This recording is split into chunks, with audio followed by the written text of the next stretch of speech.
आज हम करने जा रहे हैं टैक्स के date functions. So let's jump into it. तो लास्ट टाइम हमने डैक्स के एग्रीगेशन फंक्शंस देखे थे। आज हम देखेंगे डैक्स के डेट फंक्शंस। सो मैं फिर से जाता हूँ डैक्स की डॉक्यूमेंटेशंस पे, और ये कुछ फंक्शंस हैं: calendar, calendar auto, date, dated if, और बहुत सारे और फंक्शंस। तो ये हम अब इम्प्लीमेंट करते हैं वन बाय वन। सो मैं सैम्पल डेटा सेट उठाऊंगा पावर बीआई का। सो उस पर यहाँ पे क्लिक करने के बाद लोड डेटा सेट, तो ये फाइनेंशियल टाइप एक डेटा सेट मेरे पास आ जाएगा।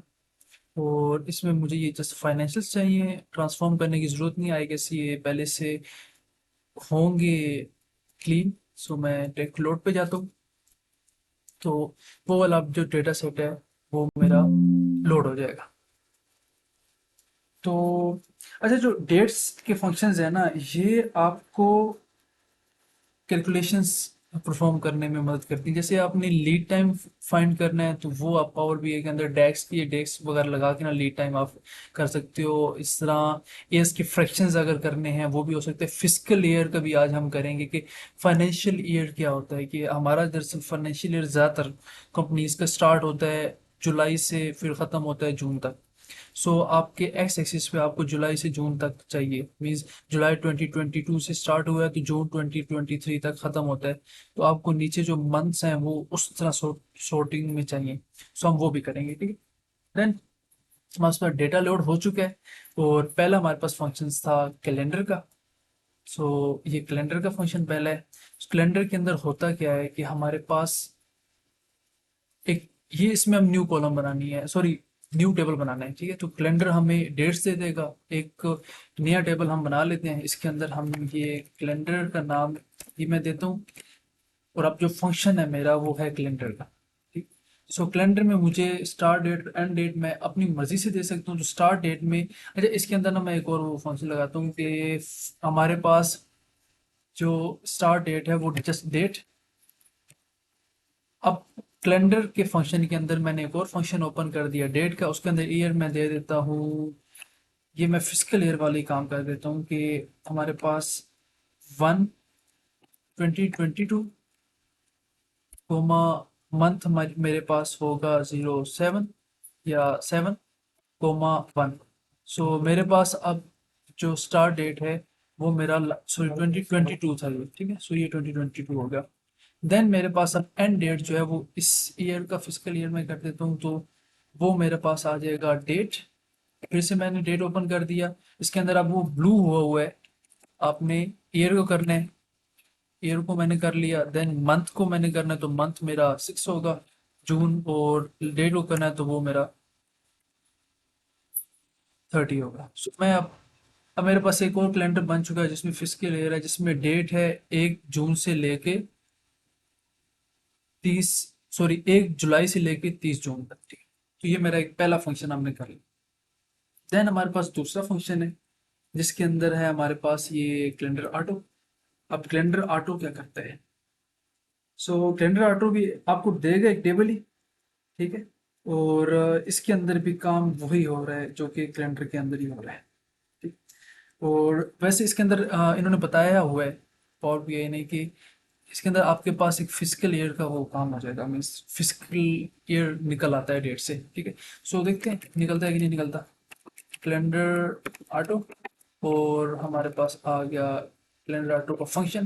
देन मेरे पास फिजिकल ईयर एंड मंथ, कि फिजिकल ईयर का एंड मंथ कौन सा है। फिजिकल ईयर का एंड मंथ जो मेरे इसमें है जून है, ठीक है। तो 6 मैंने नंबर दे दिया। तो मैं देखता हूँ कि मेरे पास वो 6 वगैरह वाली वैल्यूज आई हैं कि नहीं आई, ठीक है। सो इसके देखें स्टार्ट वो जुलाई से ले रहा है, और इसका जो एंड होगा ना, मैं इसको डिसेंडिंग में करता हूँ, तो यहाँ से मुझे पता चल जाएगा। तो वो डिसेंडिंग में, अब मैंने इसको शॉर्ट कर दिया तो एंड उसका 6 मंथ है। तो ये जो जुलाई है, सॉरी जून है, उसमें एंड कर रहा है। तो ये हम इसके अंदर फिजिकल ईयर डिसाइड कर सकते हैं, ठीक है। सो जस्ट कैलेंडर ऑटो की ये है कि आपने अगर 6, आपका जून जो है एंड ऑफ वो है फिजिकल ईयर, तो आपने जून डाल देना है। अगर मई है तो आपने मई डाल देना है, ठीक है। ये मई आपने डाला है तो नीचे ये देखें डेट जो है वो 5/31/2015 हो चुकी है। तो ये पीछे चला गया, ठीक है। अच्छा, ये जो डेट है ना, ये कौन सी डेट पिक कर रहा है? ये पिक कर रहा है मेरी फाइनेंशियल ईयर की डेट, ये वाली डेट, ठीक है। जो कैलेंडर की फिजिकल ईयर की नहीं, बल्कि इसको पिक कर रहा है। और अब हमारे पास तीसरा फंक्शन जो है वो है ई डेट का। ई डेट हमारे पास होती है कि हमने अगर एक और मंथ, मीन्स मैं अब इधर ना एक मेजर बनाता हूँ, डेट का हम मेजर भी बना सकते हैं। तो एक न्यू मेजर है, इस डेट को मैं कह देता हूँ ट्रांजैक्शन डेट।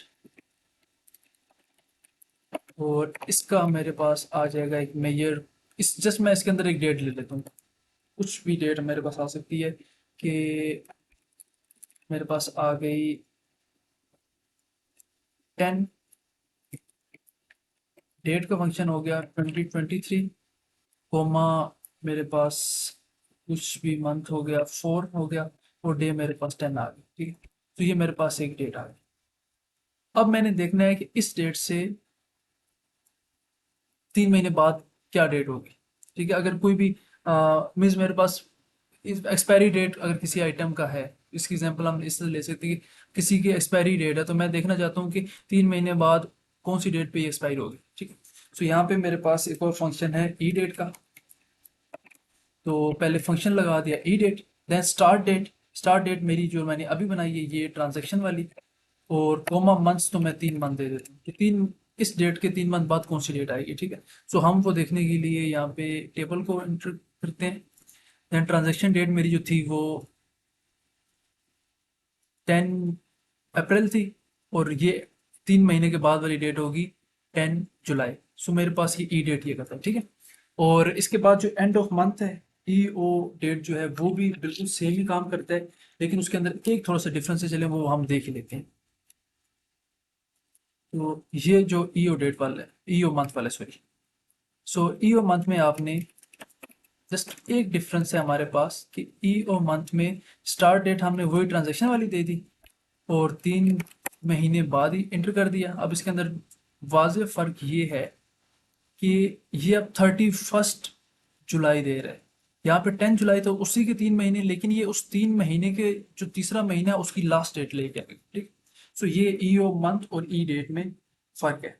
तो इसके बाद हमारे पास आ जाती है एक नेटवर्क डेज का, जो है ना। अच्छा, बीच में मैं ये डेज छोड़ रहा हूँ। डेज का मतलब यही है कि आप किसी भी ईयर के अंदर से डेट्स जो निकाल रहे हो, जस्ट डे के कितने, कौन सा डे है, कितने डेज हैं, ठीक है। ये वो है आवर्स हैं कि किसी भी डेट के अंदर से आप घंटे निकाल लो, मिनट्स हैं किसी भी डेट के अंदर से मिनट निकाल दो, तो ये वो चीज़ें हैं, ठीक है। नेटवर्क डेज पे हम आते हैं। नेटवर्क डेज जो है ये थोड़ा सा वो इंटरेस्टिंग है। इसके अंदर हमारे पास जो वीक डेज होते हैं, मीन्स हमारे वर्किंग डेज जो है हमारे, ठीक है, वो जस्ट हमने अगर काउंट करने हो कि हमारे, अगर मेरी कंपनी है उसमें सैटरडे संडे को ऑफ है, और हॉलीडेज एक साल के अंदर हमने 12 मनाई है, ठीक है। तो वर्किंग डेज कितने थे, तो वो अगर मुझे काउंट करने हो तो मैं नेटवर्क जो डेज है वो वाला फंक्शन लगाऊंगा। जब नेटवर्क डे के अंदर हमारे पास एक तो हमारी डेट होनी चाहिए स्टार्टिंग, फिर हमारे पास कोई एंडिंग डेट होनी चाहिए, फिर हमारे पास कुछ वेरिएबल्स यूज़ होते हैं, ठीक है। वेरिएबल्स हमारे यूज़ होते हैं नेटवर्क डेज में। जो ये वीकेंड वीकेंड वाला जो वेरिएबल है, इसके अंदर हमारे पास यूज़ होते हैं वन। अगर हमारे पास सैटरडे संडे को छुट्टी होती है तो हम वन उसमें देंगे, संडे और मंडे को छुट्टी होती है 2 देंगे, मंडे और ट्यूसडे को छुट्टी होती है 3 देंगे। तो इस तरह नहीं चाहिए, जब सैटरडे को छुट्टी होती है तो 17 देंगे, ठीक है। सो ये इस तरह है। इसके अंदर हमें एक हॉलीडेज का एक और टेबल बनाना पड़ेगा कि जो छुट्टियों वाला टेबल है, ठीक है। तो मैं इसके अंदर ज़रा एक टेबल टूल्स, न्यू टेबल, इसमें हॉलीडेज का एक टेबल बना दूँ, और इसके अंदर मैं जस्ट एक ही डेट रखता हूँ, या इसके अंदर हम तरीके रख देते हैं। कैलेंडर से मैंने स्टार्ट किया, डेट लिख ली 2023, कोमा मेरे पास मंथ आ गया 4, कोमा मेरे पास 15 आ गए, ठीक है। सो ये एंड हो गया।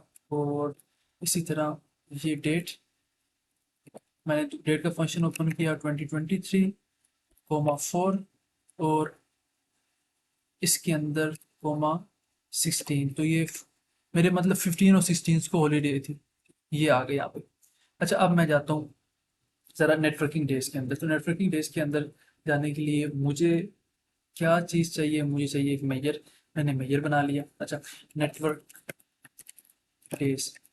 अच्छा, अब नेटवर्क डेज के अंदर मेरे पास, अगर मैं नेटवर्क डेज पे जाऊँ, तो नेटवर्क डेज में मेरे पास start date, end date, weekend और हॉलीडेज आ रहे हैं, ठीक है। सो अब हम ना इसको एक और तरीके से करते हैं कि हम अपने जो फंक्शंस हैं टैक्स के, इसके अंदर वेरिएबल्स भी यूज़ कर सकते हैं, ठीक है। जो आईटी और सीएस से रेलिवेंट बंदे हैं उनको तो वेरिएबल्स का पता ही होगा। तो हम वेरिएबल बनाते हैं स्टार्ट डेट का, स्टार्ट डेट लिख देता हूँ या स्टार्ट डेट ही लिख देता हूँ, ठीक है।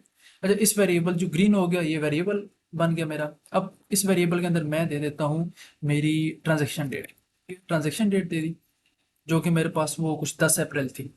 देन मैं, अच्छा, मैं ये जो इंटर दबा के नीचे आ रहा हूँ, शिफ्ट पकड़ के इंटर दबाता हूँ। अगर इंटर दबाओगे तो आपको वो लोड हो जाएगा, तो इस वजह से आप इंटर दबा के नीचे आएंगे तो आपकी बेनीथ जंप कर जाएगा ये कर्सर।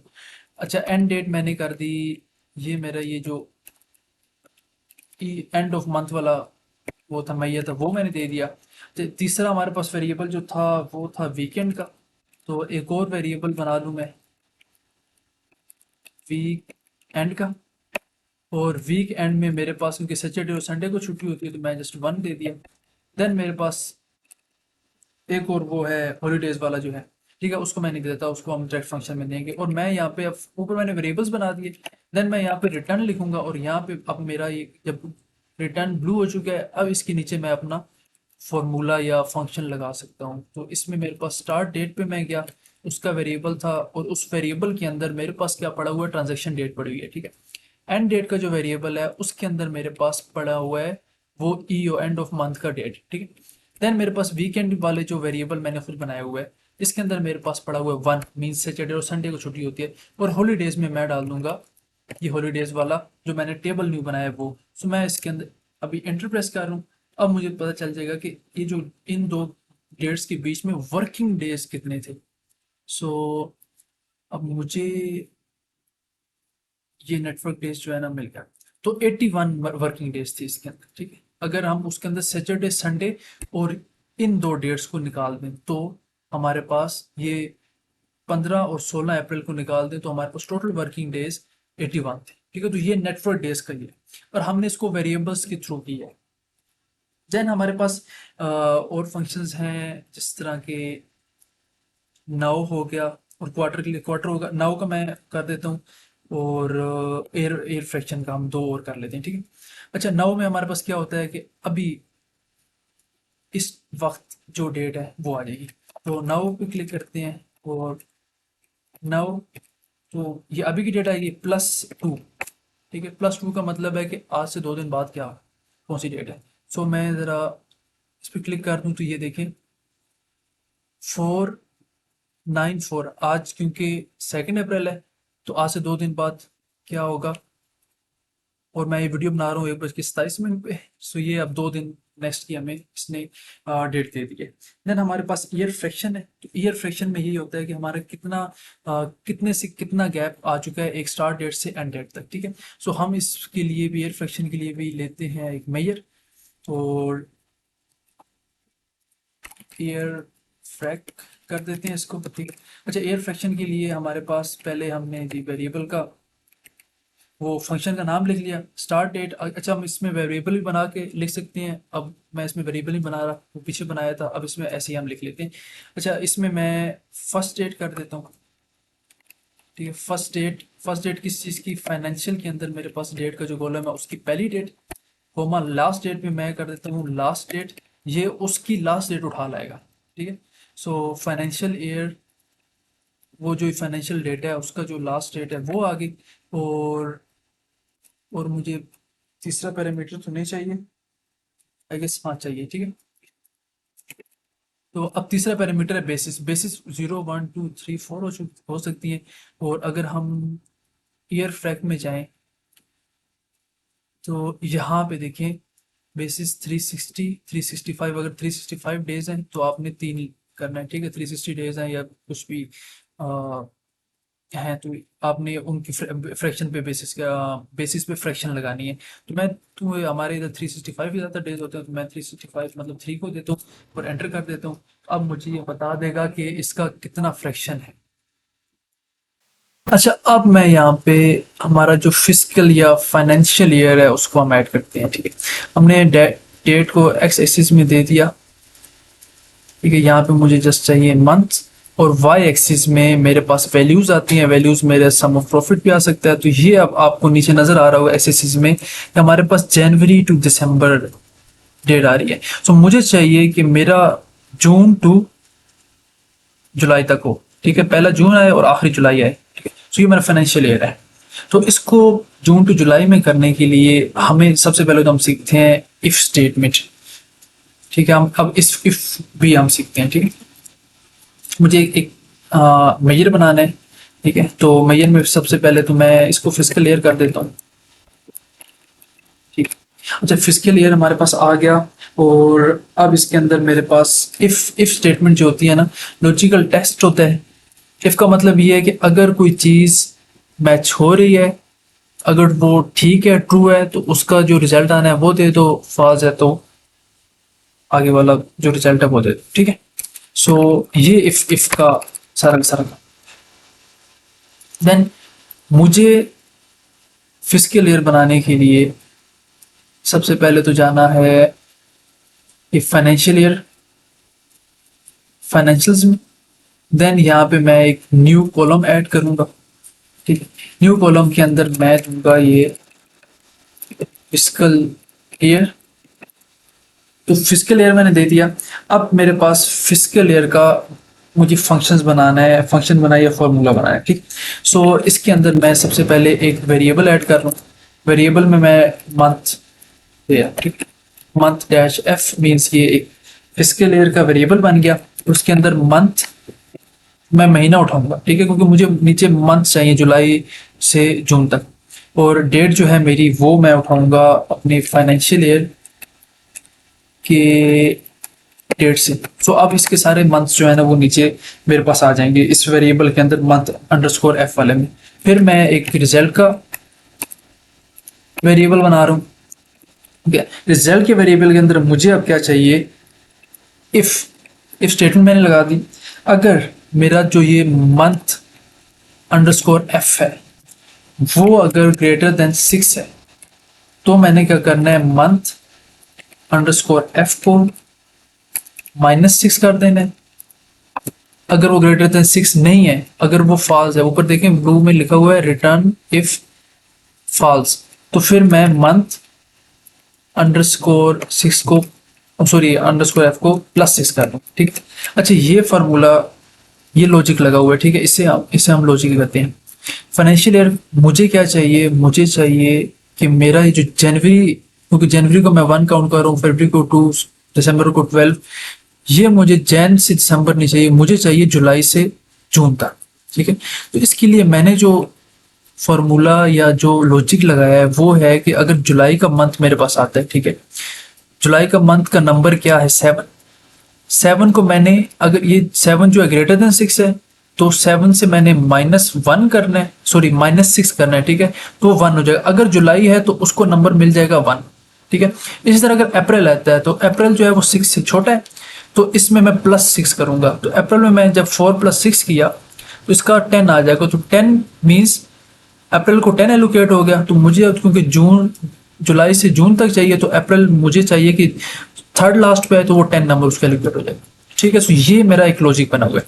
देन मेरे पास ये आ गया। अब मुझे नीचे लिखना है रिटर्न और अपना फॉर्मूला देना, ठीक है। मैंने कर दिया रिजल्ट को मैं रिटर्न करूँ, ठीक, एंटर कर दिया मैंने।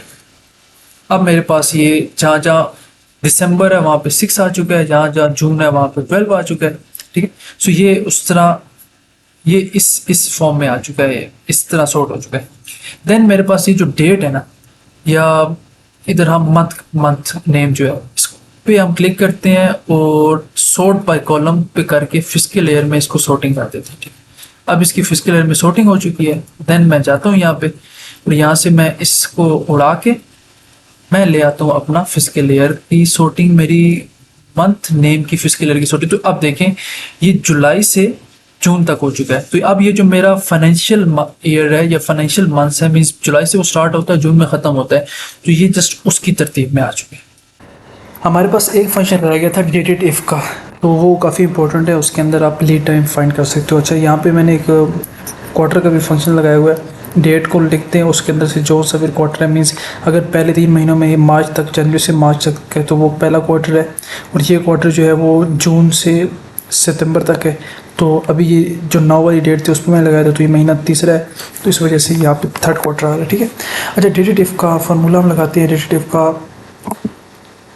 हम ना मेजर बना देते हैं, और इसको ना हम lead as a lead time तस्वर कर सकते हैं। लीड टाइम का मतलब होता है कि अगर आप प्रोक्योरमेंट में हैं या सप्लाई चेन में हैं, तो आपका सामान अगर आप कहीं और से मंगवा रहे हैं, किसी सप्लायर से मंगवा रहे हैं, तो वो वहाँ से जो भिजवा रहा है सामान और आपको पहुँच रहा है, तो आप वो किस दिन भिजवा रहा है, आपको किस दिन पहुँच रहा है, तो उसके दरमियान के जितने भी दिन है या टाइम है, वो जो है वो लीड टाइम होता है, ठीक है। तो डिफरेंस बिटवीन 2 डेट्स या 2 डेज़ या 2 टाइम्स, इसको हम लीड टाइम कहते हैं, ठीक है। तो हम इसको एक और फंक्शन लगाएंगे डेटेड इफ़ का, और इसमें फंक्शन लगा दिया मैंने dated if.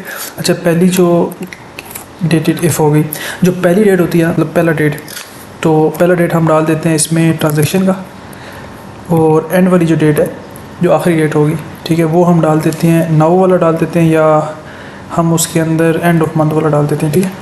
So end of month वाली डेट आ गई, और इसके अंदर अब डेज कैलकुलेट करने हैं, आवर्स कैलकुलेट करने हैं, तो हम डेज़ कर लेते हैं। तो इसको अब हमने बात कर दिया, ठीक है। तो हमने ये 3 पैरामीटर्स दे दिए। अब इसके अंदर हम फाइंड करते हैं डेटेड इफ़।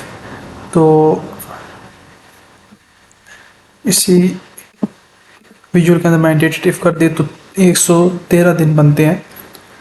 ये ट्रांजैक्शन डेट से एंड ऑफ डेट तक 113 दिन बनते हैं। तो ये एक लीड टाइम है। इस ट्रांजैक्शन डेट से मेरे एंड ऑफ डेट तक का अंदर का डिफरेंस जो है, डेट्स का कितने डेज़ का डिफरेंस आ रहा है, वो हम इसके अंदर मंथ्स भी काउंट कर सकते हैं। इसके अंदर हम अगर हमारे बहुत ज़्यादा सालों का डेटा है तो ईयर्स भी कर सकते हैं, टाइम भी कर सकते हैं, आवर्स भी कर सकते हैं, ठीक। तो नेक्स्ट हम अब डैक्स के और फार्मूलाज करेंगे। नेक्स्ट ऑल्सो हम फिल्टर फंक्शंस कर रहे होंगे, और फाइनेंशियल फंक्शंस भी हम करेंगे। देन हम आहिस्ता आहिस्ता सारे का सब कुछ कवर करेंगे, ठीक है। सो आज हमने क्या सीखा, हमने फाइनेंशियल ईयर का काम सीख लिया, देन हमने वेरिएबल्स भी बना लिए, इफ स्टेटमेंट भी हमने सीख ली, थोड़ा बहुत हमने लॉजिक भी लगा लिया। सो नेक्स्ट वीडियो में मिलेंगे, तब तक के लिए गुड बाय।